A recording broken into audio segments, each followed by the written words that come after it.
Welcome to Helping Organisations Thrive. Today I have the pleasure of Mike England. Good afternoon to you, Mike. Hi there.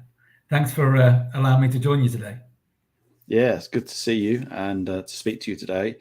You are the Group Chief Operating Officer at the RS Group, a FTSE 100 company worth over 4.4 billion globally. You've got a track record in P&L, commercial, digital and transformation leadership roles in international businesses. And you're passionate about people. You're known for the ability to achieve positive cultural change and high employee engagement. You're an advocate for diversity, inclusion, mental and physical health and well-being. And you're also committed to building a more sustainable world, inspiring the next generation of diverse talent and active in supporting and promoting charity and community work.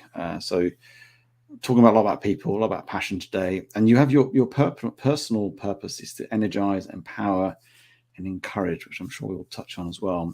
And today we will be exploring how to create a purpose-led culture. But before we go into that, Mike, I'd just like to ask, what do you love about what you do? Yeah, thank you. Firstly, I haven't swum any oceans or climbed up too many mountains like some of your other guests. So unfortunately, I'm going to be talking more in the business context, but some of those podcasts that you've produced are really inspirational. So thank you for those. But for me, what do I love every day? It's being motivated to make a difference. It's being inspired that there is a greater good over and above, coming to work and driving, profit for our shareholders. It's about creating an environment which is exciting for everybody and a real sense of belief that we're achieving something amazing together every day. And practically, we can then look back on those achievements, celebrate success, celebrate failure, but know that we've done everything we can to achieve the unachievable.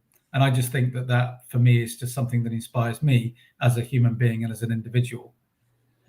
It seems that thread through what you've been saying there is all about inspiring, obviously yourself, but also inspiring individuals. And we're going to be exploring how to create a sort of purpose-led sort of culture.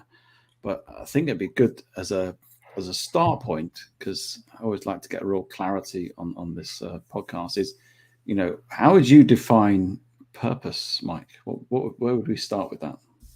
We'll start with the dictionary. I looked that up this morning because I thought you might ask me that question. Definition 1, purpose, the reason for which something is done or created. Definition 2, a person's sense of resolve or determination. What purpose isn't is a vision or a mission statement or something that's slapped on the wall. It's something that each individual personally connects with, believes in, and understands what their contribution is towards that. And if I just think about my personal purpose, and just quickly mention that as you did, my dad, very wise, always said to me, Mike, avoid the 2 E's, explanations and excuses in life. And that always made me very action orientated to get things done and to overcome any hurdles in my way. So, I've learned a lot about purpose. I've thought a lot about purpose, but we all need a purpose when we get up every single day. If we don't have a purpose, we don't have a drive, we don't have that determination, we don't have that motivation. We did a great exercise a little while ago with all of the leaders across the business, which is now being cascaded down more broadly. And it was really to try and understand our own personal purpose and to put in words, a few words, that personal purpose. So I took my dad's advice of the 2 E's and I decided on 3 E's, which was to energize, to empower and to encourage. You thought you'd go one better than your dad, eh? Yeah, absolutely. You've got to go one more. It's generational. But I think what's really important to me with purpose is, this is something that resonates with us individually in everything that we do in life. So if I just step away from work and think about my children, I've got 2 boys. I energize them every day. I inspire them as a parent to achieve everything that they can achieve. I want to empower them to make sure that they can try new things, to try new experiences. And I want to encourage them when things are really difficult, because I think it's really important, even if they're failing, to be there to encourage them. And it's no different in the working environment. And just a word on my eldest son. When he was 6, he overcame life-threatening illness, which was cancer. And if there was ever a requirement to have a sense of purpose, actually, that really resonates. So, purpose is personal to each and every one of us. It's different in each event, in each and every one of us. But if we can all combine together our collective purposes in life towards the overall purpose and belief of the company and organization that we work for, that's a very, very powerful way of driving outcomes and high performance. Yeah, it's interesting, isn't it? Because as you touched on the subject of personal purpose, because we all have our own sort of meaning to life, and what gets out of bed, what gets us excited, and what will sort of make us do those things, and motivational. And we know that purposeful organizations have higher retention. They have higher sort of employee satisfaction, and they also, which I think often people forget about, they have higher profits as well, which is I know shareholders like that, clearly. So we know that purpose is important from an individual perspective, and it's important from an organizational. How do we bridge that gap when, Mike England, where you work now, you have your purpose, and then your organization has a purpose? How do we make sure they're aligned, and how do we sort of bring that mishmash together in an organization? The first observation I'd make is you mentioned 2 really great outcomes of why purpose-led organizations, and they're not my statistics, it's well recorded in terms of driving higher employee engagement and higher performance and higher profitability and higher shareholder value. The third one actually is around customer satisfaction, and purpose-led organizations are proven to drive higher customer satisfaction, and ultimately the net promoter scores are higher. And those 3 outcomes are really important to consider as business leaders as to why purpose-led is important. The core to any purpose-led organization is firstly to recognize why it exists in the first place. And that's a big question for a chief executive. It's a big question for a leadership team. Every organization was originally set up to fulfill a gap in society, whether that be a product or services, and then make it better. And to be purpose-led, ultimately, in my view, and I believe that's something that we believe as a leadership team and as a group of individuals, it's very much about keeping right at the forefront in everybody's minds the people, the customers, the communities that we ultimately serve. Because if we can really truly understand the needs of our customers, the needs of our suppliers, the needs of our employees, the needs of our communities around us, the needs of the planet, then that really helps us to define very, very clearly that great sense of purpose. Mm-hmm. And then when that gets boiled down to a very clear understanding and belief across the whole enterprise, it galvanizes everybody together around that purpose, and it allows everybody then to bring their own purpose towards that and connect emotionally and connect together across the teams. And then when you bring diversity and inclusion into that, and you can really bring creativity, new ideas, that's when you start to see the magic happen. So we know that purpose creates all these wonderful outcomes on every level. And there's, as you say, there's lots of data out there, lots of studies that have been done out there. If you're an organization right now, and perhaps you want to be more purpose driven, where do we need to start to try and get on that journey? And you've taken organizations on this journey and developed those culture, and it's an easy thing to say, and I say it a lot to organizations: you're more purpose driven, you be more this, that, and you all these. But the how bit is the difficult bits and the more complex bit. And it's, what are the key things we need to start with? And I think it'd be nice to understand from your own experience, and perhaps share, obviously not giving anything away, but in terms of some examples from your own sort of career. Yeah.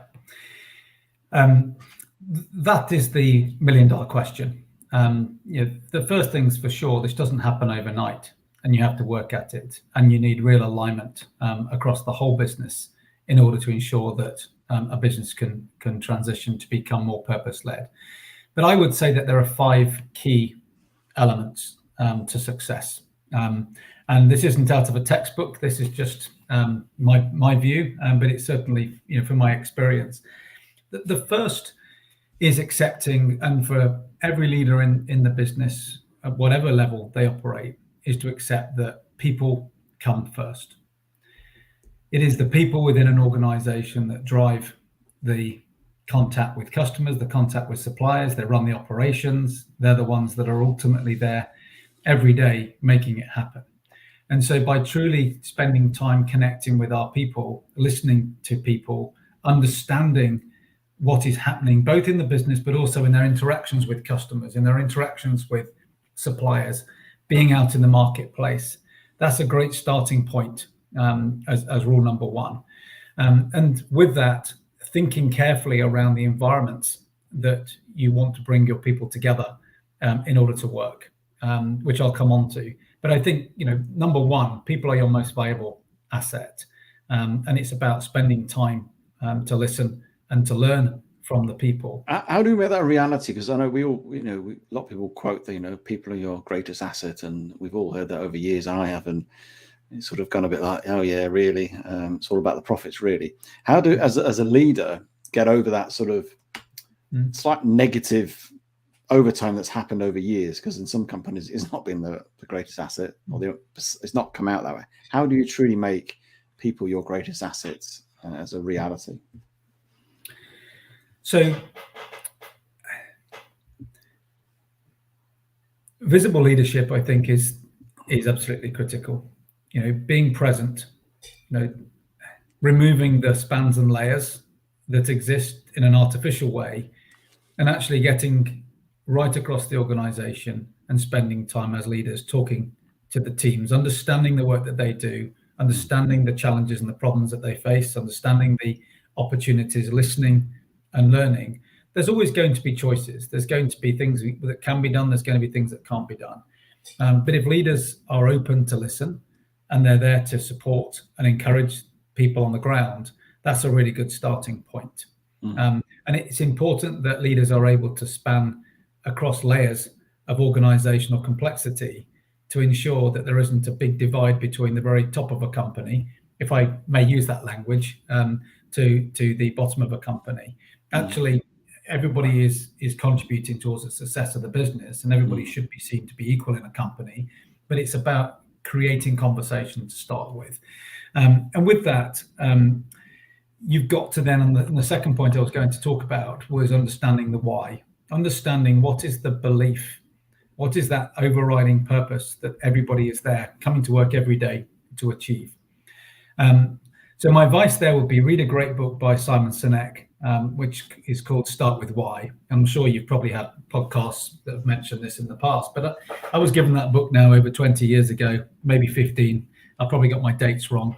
But I keep that book with me, and it's a great reminder of the golden circle, which is that, understand your why first, then understand the how you do it, and then understand what you do. Certainly when I joined RS Group just over almost 7 years ago, the business was thinking more about the what we do and talking a lot about what we do. They then spoke a lot about how we did it. And often what you didn't hear was people talking about why. Why do we do what we do? Yeah. And turning that conversation and including everybody in that conversation around the customer. And how do we put the customer right at the heart of what we're doing? Thinking about their needs, understanding the different types of customers, and spending more time pointing everybody towards the customer, the service that's being provided. That really helps then to shape the value proposition. It helps to shape the way in which people work. It's absolutely critical. A really great example, practical example.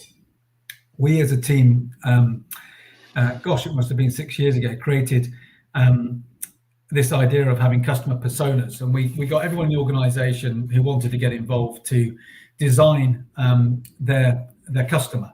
Draw a picture of a customer.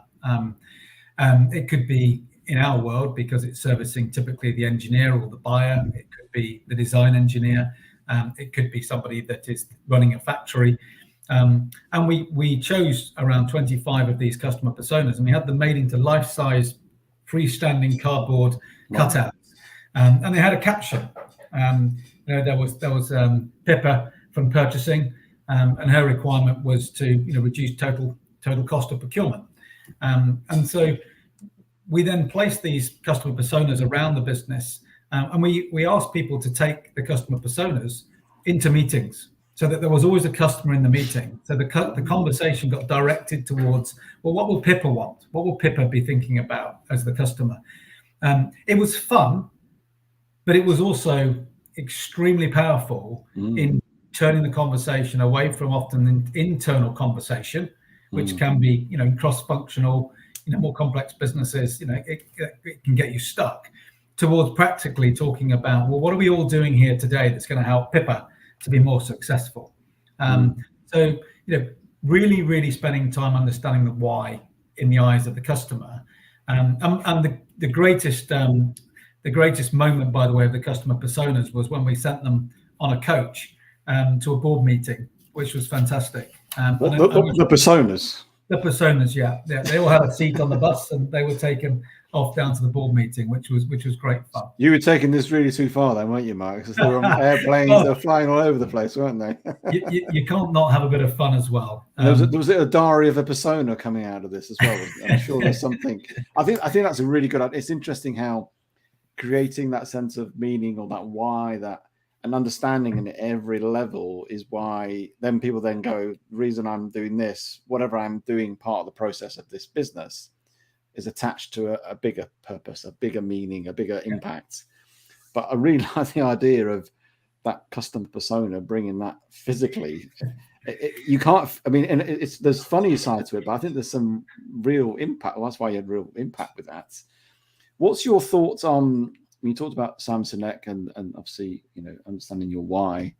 Do you think it's important for individuals in organizations to understand their why as well? And do you think there's a risk for people to know their why and suddenly realize, oh, I don't want to work here anymore. I want to be doing whatever my why is. I've discovered something. No, I think it's a cascade. So in determining the why, in the concepts of RS Group, we spent a lot of time engaging with people around the organization, really trying to understand the essence of why. And we created our purpose, which is making amazing happen for a better world.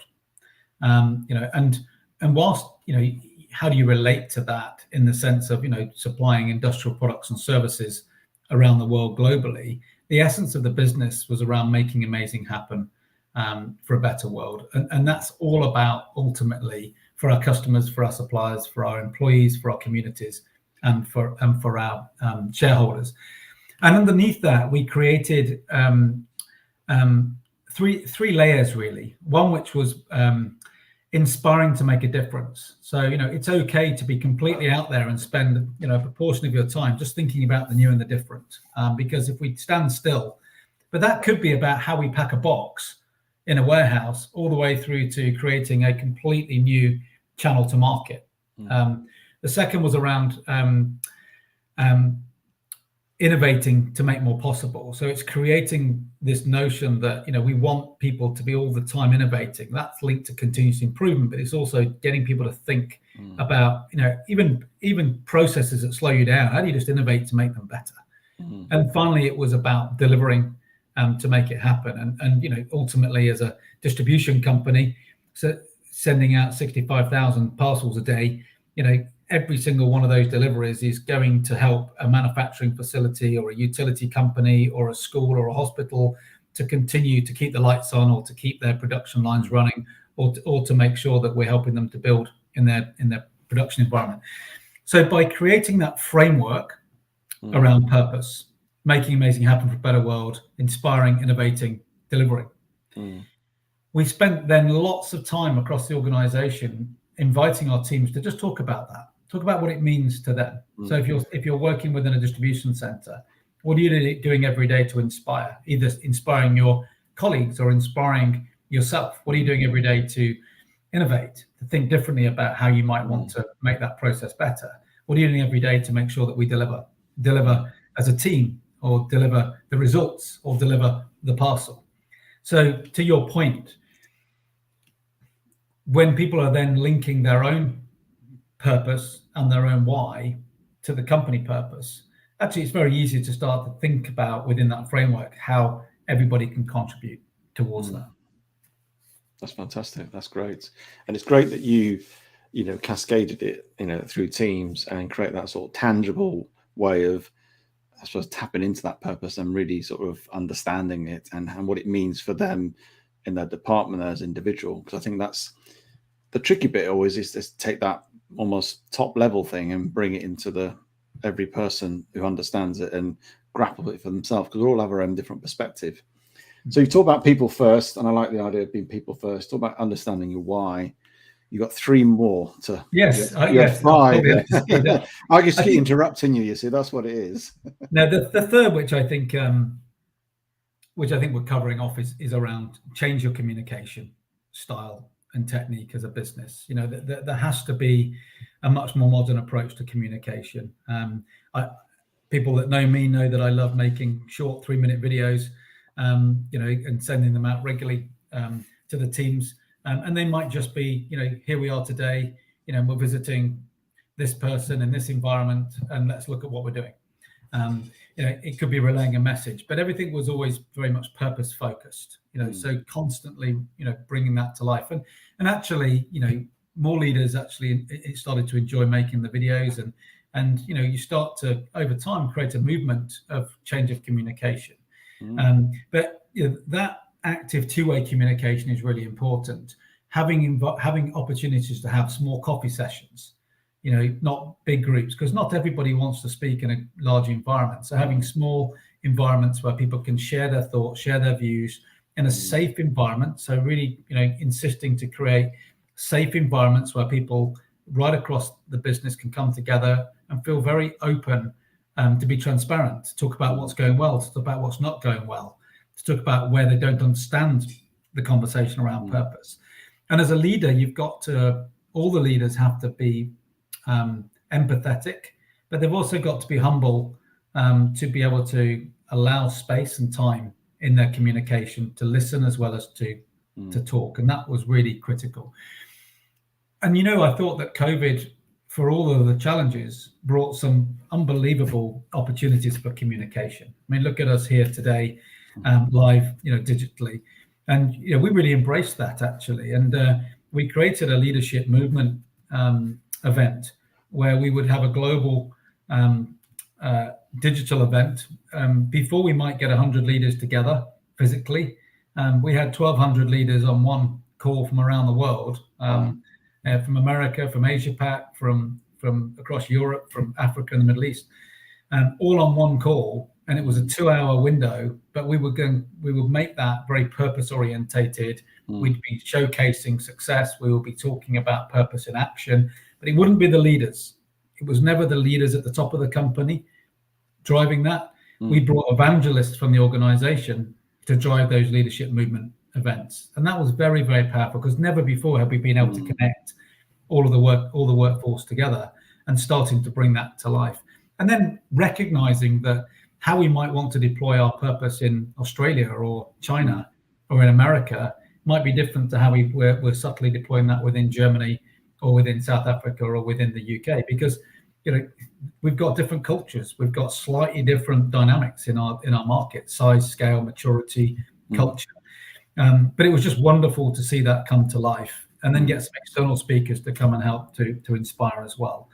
So I think communication, changing that communication approach, embracing technology, and on those leadership events, having it translated live time into more than 6 different languages as well was really fantastic.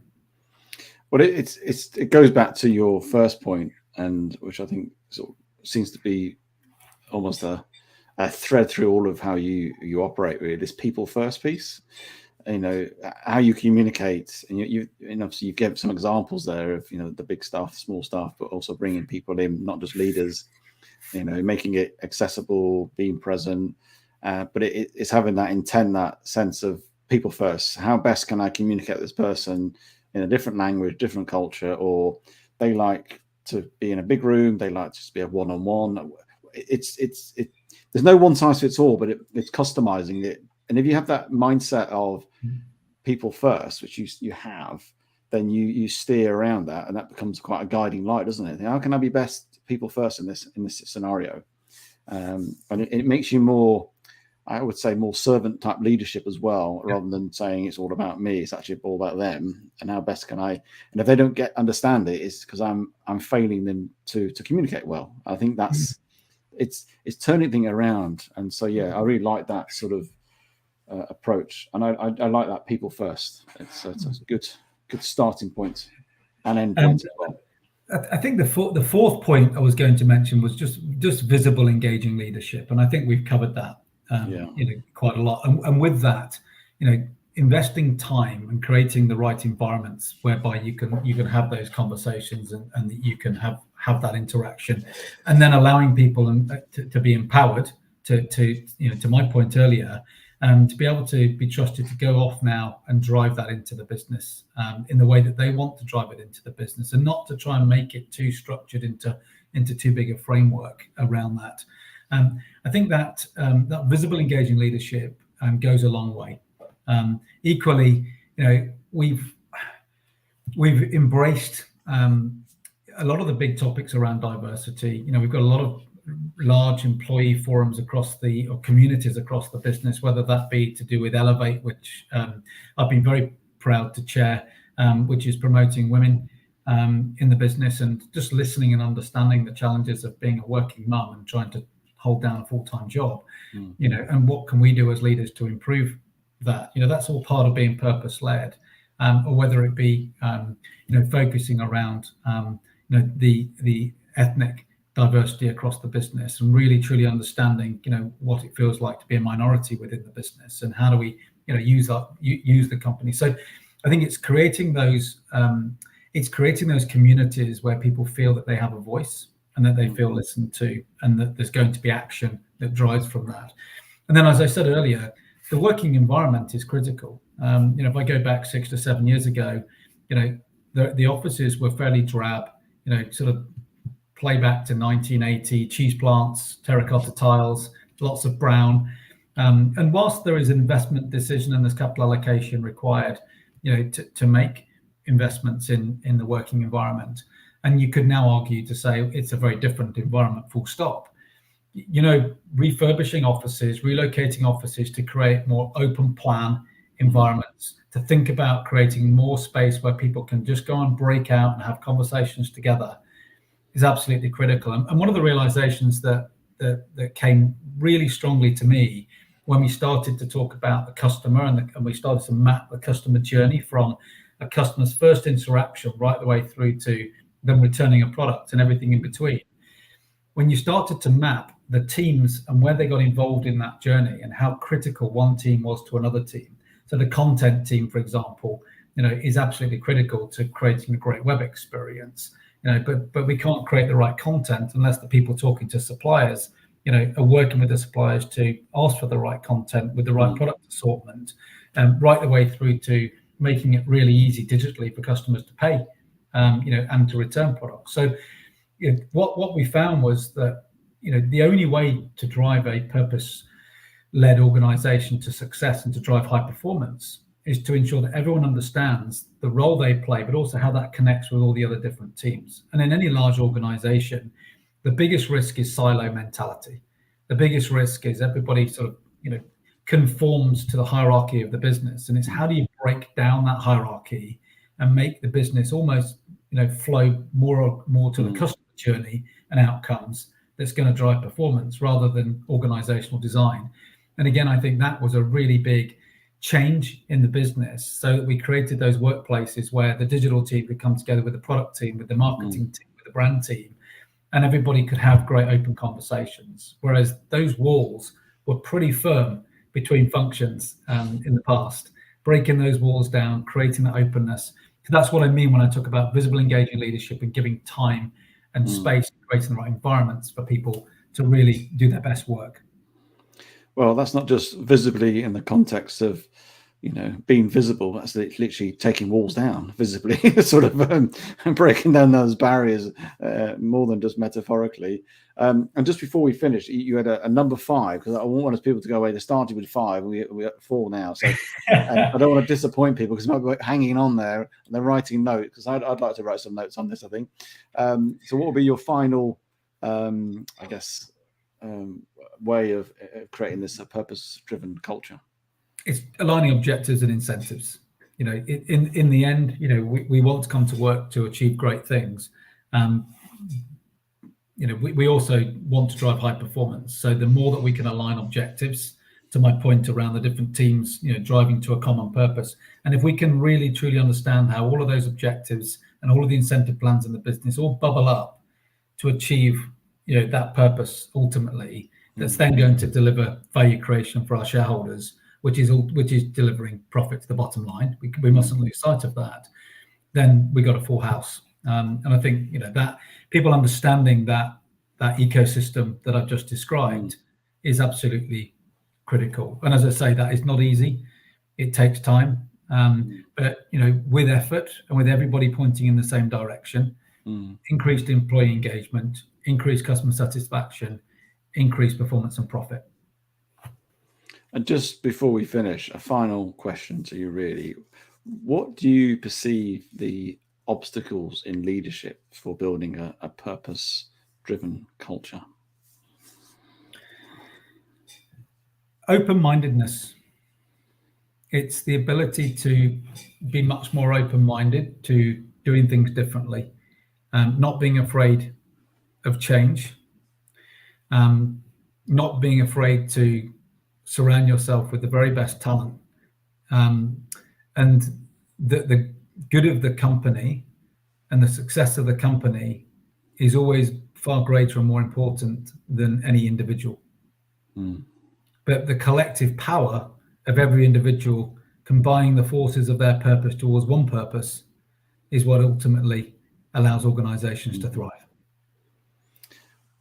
Mike, it's been a great pleasure talking to you today. And it's not only you coming out with little business book type of scenarios of how to do this, you've actually done this. And so you not only explain it really well, the process and the thought process behind it all, but also you've seen it in action and you've actually delivered on this. So we're talking to somebody with experience. That's really important for people to know that. If people want to connect with you and engage with you, what's the best way of doing that? LinkedIn. Perfect. That's usually the best way. Yes. Excellent. Well, really appreciate you coming on today and sharing your thoughts on how to build a purpose-driven culture. And yeah, thank you for your time. My pleasure. And thank you.